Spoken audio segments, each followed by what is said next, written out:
श्री स्वामी समर्थ. नमस्कार मंडळी, स्वागत आहे तुमचे माझ्या यूट्यूब चॅनलवरती. आजचा दिवस तुम्हाला खूप छान सुखाचा आनंदाचा जाऊ हीच मी स्वामींच्या चरणी प्रार्थना करते आणि आज या नवीन व्हिडिओला सुरुवात करते. उद्या 26 मार्च वार गुरुवार आणि या दिवशी आलेले आहेत श्री रामनवमी. रामनवमी हा एक महत्त्वाचा हिंदू सण आहे जो धर्म आणि सद्गुणांचे प्रतीक असलेल्या प्रभू रामांच्या जन्माचा उत्सव साजरा करतो. रामनवमी म्हणजे काय आणि ती का साजरी केली जाते तर पहा, रामनवमी हा एक महत्त्वाचा सण आहे जो भगवान विष्णूंचा 7वा अवतार असलेल्या प्रभू रामांच्या जन्माचे प्रतीक आहे.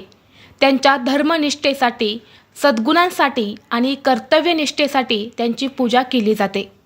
हा सण प्रभू रामांचे जीवन आदर्श साजरे करतो, ज्यात सत्य, धर्म, दुर्बलांच्या संरक्षणाप्रती असलेली त्यांची वचनबद्धता समाविष्ट आहे. रामनवमी हिंदू पंचांगानुसार चैत्र महिन्याच्या 9व्या दिवशी येते आणि संपूर्ण भारतात मोठ्या भक्तिभावाने आणि उत्साहाने श्री रामनवमी ही साजरी केली जाते. कारण पौराणिक कथेनुसार याच दिवशी अयोध्येत प्रभू रामांचा जन्म झाला होता. दरवर्षी रामनवमीच्या दिवशी दुपारी 12:05 रामाचा जन्म उत्सव साजरा केला जातो. असे म्हटले जाते की या दिवशी स्वर्गातून अयोध्येमध्ये प्रभू श्रीरामांचा जन्म झाला आणि म्हणून धार्मिक दृष्टीने हा दिवस अतिशय महत्त्वाचा मानला जातो. या दिवशी जर आपण प्रभू श्रीरामांच्या पूजेसोबतच आणि व्रतासोबतच काही प्रभावी उपाय केले तर ते खूप जास्त प्रभावी ठरत असतात.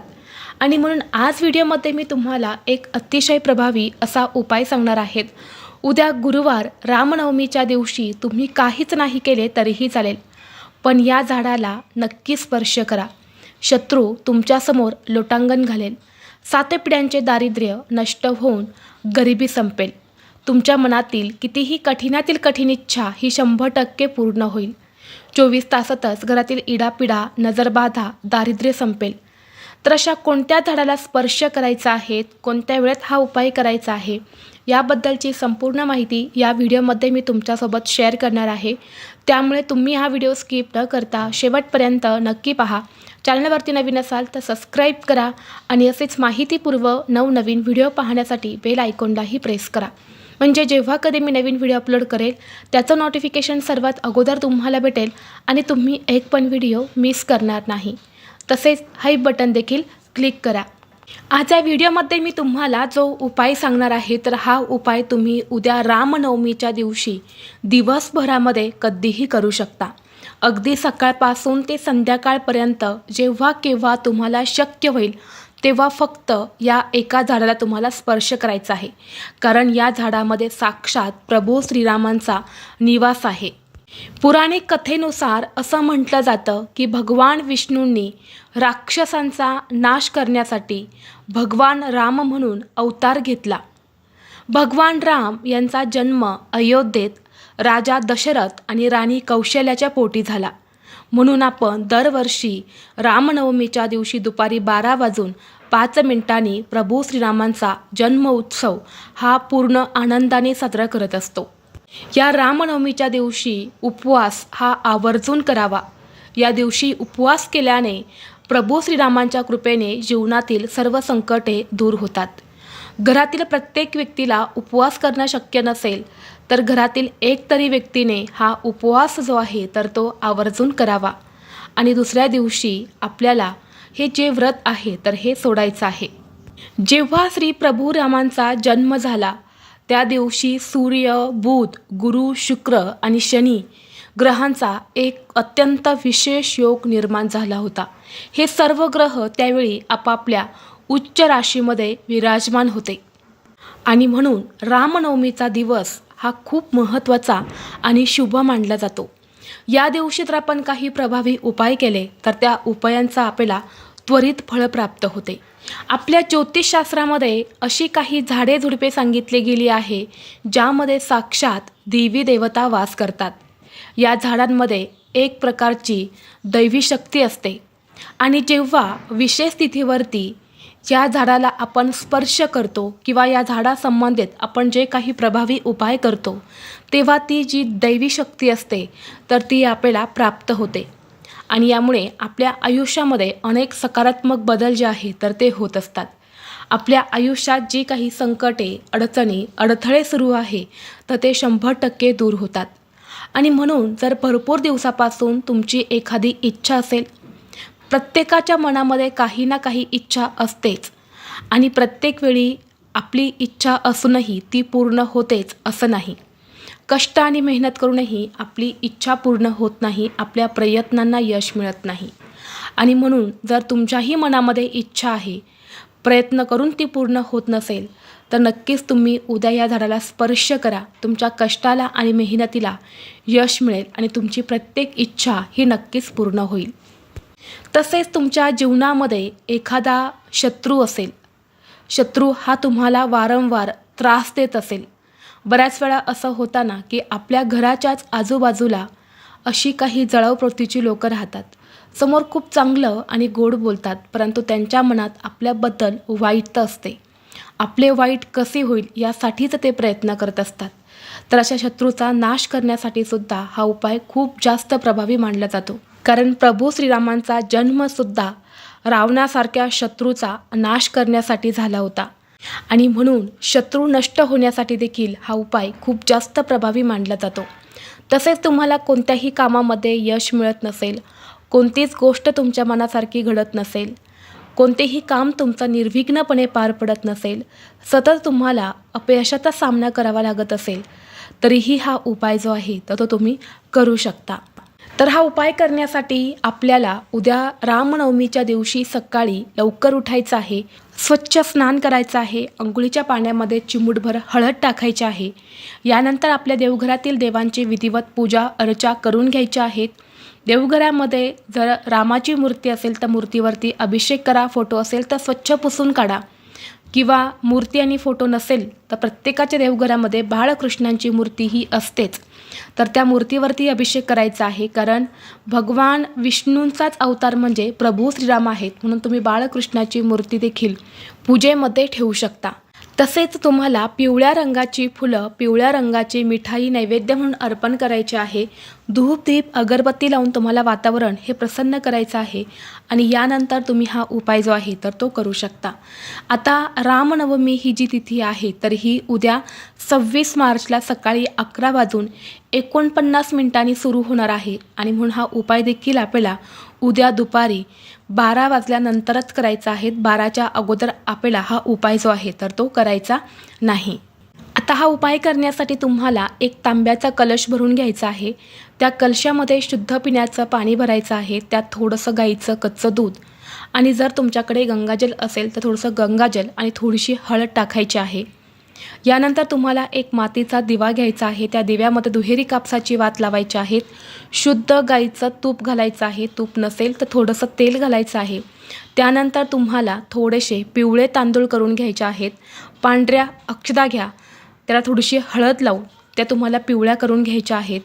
या सर्व वस्तू तुम्हाला एका ताटामध्ये घ्यायच्या आहेत आणि यानंतर या सर्व वस्तू घेऊन तुम्हाला जायचं आहे शमीच्या झाडापाशी. दैवी शक्ती असलेलं झाड आहे ते म्हणजे शमीचं झाड. शमीच्या झाडाला पुराणिकदृष्ट्या आणि धार्मिकदृष्ट्या खूप महत्त्व दिलं गेलं आहे. या शमीच्या झाडाला सुवर्ण वृक्ष असंही म्हटलं जातं. हे शमी वृक्ष जे आहे तर ते भगवान राम आणि पांडव यांच्याशी संबंधित आहे आणि म्हणून हे शमीचं झाड जे आहे तर ते अतिशय पूजनीय मानले गेले आहे. जेव्हा प्रभू श्रीरामांनी रावणाच्या लंकेवरती हल्ला केला होता तेव्हा हल्ला करण्यापूर्वी शमीच्या वृक्षाची पूजा केली होती, ज्यामुळे त्यांना विजय प्राप्त झाला होता आणि म्हणून आपल्यालासुद्धा आपल्या आयुष्यामध्ये विजय प्राप्त व्हावा, आपल्या जीवनातील सर्व शत्रूंचा नाश व्हावा म्हणून हा उपाय जो आहे तर तो करायचा आहे. तसेच असे सुद्धा म्हटले जाते की पांडवांनी शमीच्या झाडावर आपले शस्त्र लपवून ठेवले होते, त्यामुळे ते सुरक्षित राहिले. तसेच या शमीच्या झाडाला सुवर्ण वृक्ष का म्हटलं जातं, कारण कुबेरदेव यांनी राजे रघु यांना शमीच्या वृक्षाची पाने सोन्याची करून दिली होती आणि म्हणून आपल्या आयुष्यातील आर्थिक अडचणी दूर होण्यासाठी हा उपाय तितकाच जास्त प्रभावी मानला जातो। आता या वस्तू तुम्ही शमी वृक्षापाशी घेऊन गेल्यानंतर सर्वप्रथम तिथे हा दिवा आपल्याला प्रज्वलित करायचा आहे। दिवा प्रज्वलित केल्यानंतर हे जे जल आहे तर हे तुम्हाला त्या शमी वृक्षाला अर्पण करायचं आहे। यानंतर हे जे पिवळे तांदूळ आहे तर हे सुद्धा तुम्हाला त्या शमी वृक्षाच्या मुळापाशी अर्पण करायचे आहेत। हळद, कुंकू, अक्षदा, पिवळ्या रंगाची फुलं असेल तर ती अर्पण करायची आहेत। अगरबत्ती किंवा धूप तिथे तुम्हाला लावायचे आहेत आणि यानंतर या झाडाला 11 प्रदक्षिणा करायच्या आहे। प्रदक्षिणा करत असताना ओम नमो भगवते वासुदेवाय नमः या मंत्राचा जप करायचा आहे। यानंतर दोन्ही हात जोडून तुम्हाला प्रभू श्रीरामांचं, भगवान विष्णूंचं नामस्मरण करायचं आहे। आपल्या आयुष्यात ज्या काही अडचणी आहेत, जी काही दुःख आहे तर ती दूर होण्यासाठी प्रार्थना करायची आहेत। यानंतर आपल्या उजव्या हाताचा स्पर्श या झाडाला करायचा आहे आणि आपली इच्छित मनोकामना जी आहे तर ती व्यक्त करायची आहेत। आणि अशा पद्धतीने हा एक छोटासा उपाय जो आहे तर तो आपल्याला उद्या रामनवमीच्या दिवशी करायचा आहे। जेव्हा आपण हा उपाय करतो तेव्हा प्रभू श्रीरामांचा आशीर्वाद हा आपल्याला मिळत असतो। यामुळे आपल्या घरातील सर्व आर्थिक अडचणी दूर होऊन सुख समृद्धी प्राप्त होते आणि आपल्या सर्व इच्छा मनोकामना ह्या देखील पूर्ण होतात। त्याचबरोबर जर तुमच्या घराजवळ हनुमानाचं मंदिर असेल तर त्या हनुमानाच्या मंदिरामध्ये जाऊन तुम्हाला हनुमानांना आंबा हे जे फळ आहे तर हे आवर्जून अर्पण करायचं आहे, कारण आंबा हे फळ त्यांना अत्यंत प्रिय आहे। जेव्हा तुम्ही या रामनवमीच्या दिवशी हनुमानांना आंबा हे फळ अर्पण करता तेव्हा तुमच्या जीवनातील सर्व संकट, अडचणी, अडथळे हे दूर होत असतात। तसेच त्यांना तुम्हाला 11 लवंगांची माळसुद्धा अर्पण करायची आहे।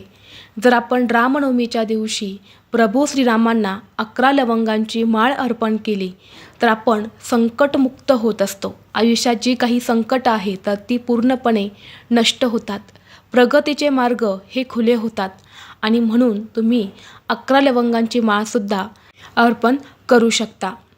तसेच या रामनवमीच्या दिवशी रामरक्षा स्तोत्राचे पठण आणि रामनामाचा जप केल्याने सर्व संकट हे दूर होतात। त्याचबरोबर या रामनवमीच्या दिवशी तुळशीच्या पानावर श्रीराम लिहून हे पान श्रीरामप्रभूंना अर्पण केल्याने सुख समृद्धी आणि इच्छापूर्ती होते। तसेच घरामध्ये सतत पैशांच्या आर्थिक अडचणी येत असतील, घरात पैसा टिकत नसेल, सतत इतरांकडून उसने पैसे घेण्याची वेळ येत असेल तर या दिवशी तुम्हाला मुख्य प्रवेशद्वारावर 11 दिवे लावायचे आहेत। हे कणकेचे दिवे असतील तरीही चालेल किंवा मातीचे दिवेसुद्धा तुम्ही घेऊ शकता। तसेच या दिवशी संकट निवारण्यासाठी 1.25 किलो चण्याची डाळ आणि गूळ जो आहे तर तो दान करावा। त्याचबरोबर या दिवशी ओम हनुमते श्री रामचंद्राय नमः या मंत्राचा जप केल्याने प्रत्येक कामात यश मिळते। त्याचबरोबर या रामनवमीच्या दिवशी भगवान श्रीरामांना 7 प्रकारच्या धान्याचा नैवेद्य अर्पण करा। यामुळे तुमच्या घरातील धनधान्य वाढेल। रामनवमीच्या दिवशी तुमच्या घरी आलेली कोणतीही व्यक्ती रिकाम्या हाताने परत जाणार नाही, याची विशेष काळजी तुम्हाला घ्यायची आहे। यामुळे तुमच्या घरातील धान्याचा कोठार सदैव भरलेला राहील आणि माता लक्ष्मीचा सहवास तुमच्या घरी राहील। तर हे काही प्रभावी उपाय आहेत जे आपल्याला उद्या रामनवमीच्या दिवशी करायचे आहे। तर ही अत्यंत महत्त्वाची माहिती मला तुमच्यापर्यंत शेअर करायची होती। व्हिडिओ तुम्हाला आवडला तर लाईक करा, चॅनलवरती नवीन असाल तर सबस्क्राईब करा आणि हा व्हिडिओ आपल्या मित्रपरिवारासोबत जास्तीत जास्त शेअर करा। चला तर मग भेटू असंच पुढल्या एका नवीन व्हिडिओमध्ये। तोपर्यंत सर्वांना श्री स्वामी समर्थ।